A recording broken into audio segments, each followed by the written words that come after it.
sejarah Indonesia melalui cerpen yang akan kalian baca nantinya.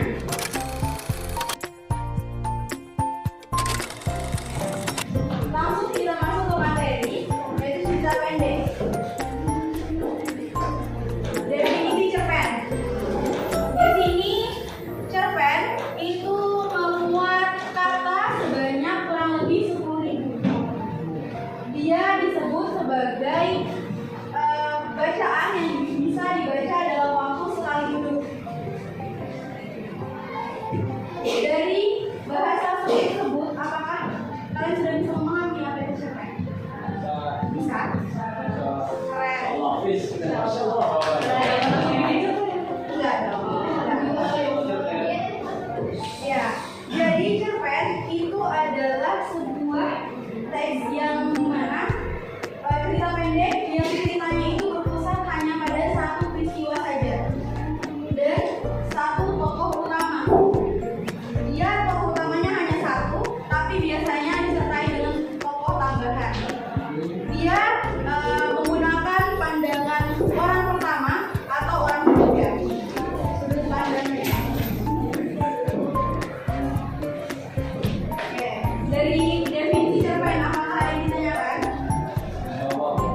Tidak ada? Tidak ada? Lanjut. Di sini ada unsur-unsur yang dikandungnya. Yang pertama, dia mengandung interpretasi dari sudut pandang seseorang. Ada yang tahu apa itu interpretasi? Tidak. Coba buka KBBI atau searching di internet. Apa itu interpretasi? Pengarang. Interpretasi pengarang terhadap suatu peristiwa yang terjadi.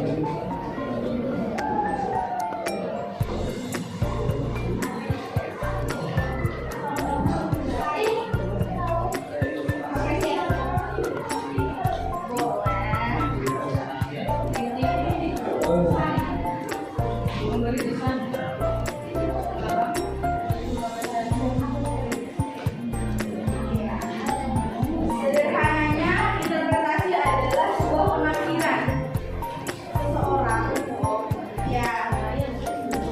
Misal penilaian atau penafsiran seseorang. Lanjut, cerita pendek itu harus menimbulkan suatu hempasan dalam pikiran pembaca. Ada yang tahu apa itu hempasan dalam pikiran pembaca?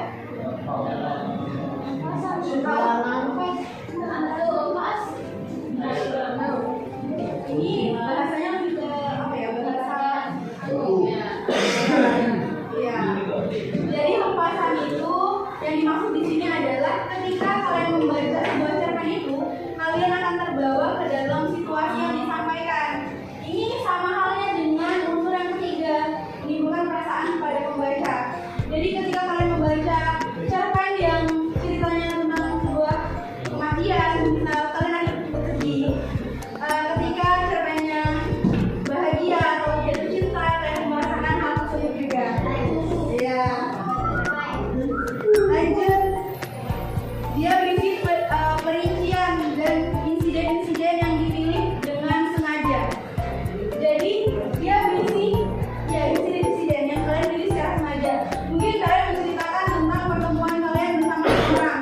Kalian akan memilih insiden tertentu. Misalnya awal saya bertemu, lanjut ke selanjutnya bagaimana. Gitu. Dari unsur yang dikandungnya, apakah bisa dipahami atau ada pertanyaan?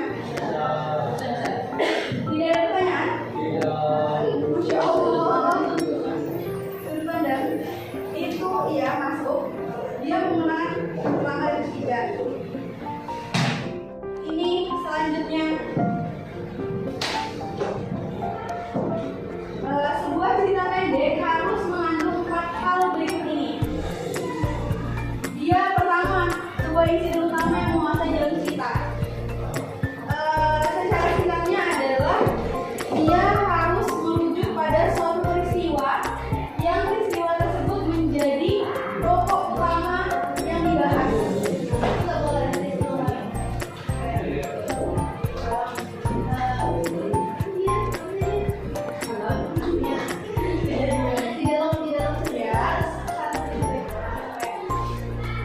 Harus ada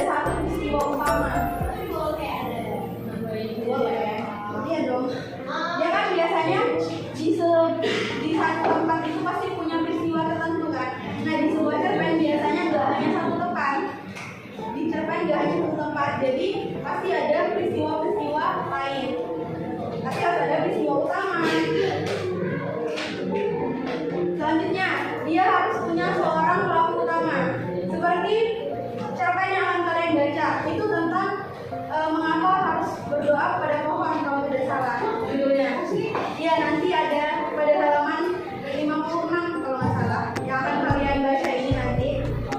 Itu dia tokoh utamanya adalah Ustadz Syamsuri. Ya, nanti kalau mau tahu jalan ceritanya gimana, dia bisa dikasih judul mendoa kepada pohon. Nanti kalian baca sendiri. Iya. Ya. Selanjutnya, jalan ceritanya padat.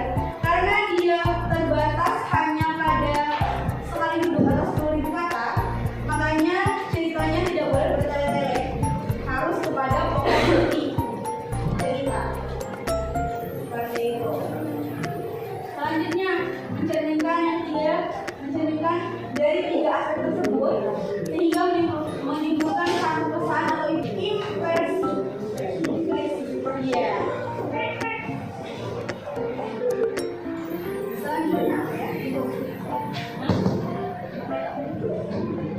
Selanjutnya, ada aturan dalam cerpen. Di awal saya bilang cerpen harus 10.000 kata, biasanya kan 10.000 kata. Tapi di sini ditentang karena cerpen itu belum ada aturan pastinya. Dia ada 10.000, 20.000, 30.000 dan seterusnya. Ya, jadi istilahnya juga berbeda. Kalau yang 10.000 dia disebut sebagai 1 kali duduk, sedangkan 2.000, 20.000 2 kali duduk dan seterusnya. Paling sedikit biasanya kalau cerpen itu 500 kata. Cerpen paling pendek. Ya. Biasanya 500 kata berapa sih satu halaman kali ya? Tuh. Dari materi aturan dalam cerpen ada yang ditanyakan? Tidak ada. Oke. Mungkin sedikit tambahan mengenai materi cerpen. Cerpen ini mempunyai 2 struktur. Yang kita tahu adalah struktur ya, intrinsik dan ya. Intrinsik isinya apa? Apa yang ada di dalamnya? Oke. Kalau ekstrinsik apa yang nilai-nilai yang dikandung. Ya. Kalau intrinsik dia berfokus pada hal yang ada di dalam cerpen, tema, tokoh, alur, setting dan sebagainya. Kalau ekstrinsik di luarnya, misalnya pekerjaan dari seorang penulis yang menulis cerpen ini, budaya sosialnya dan sebagainya dibahas. Oke. Dari sampai sini apa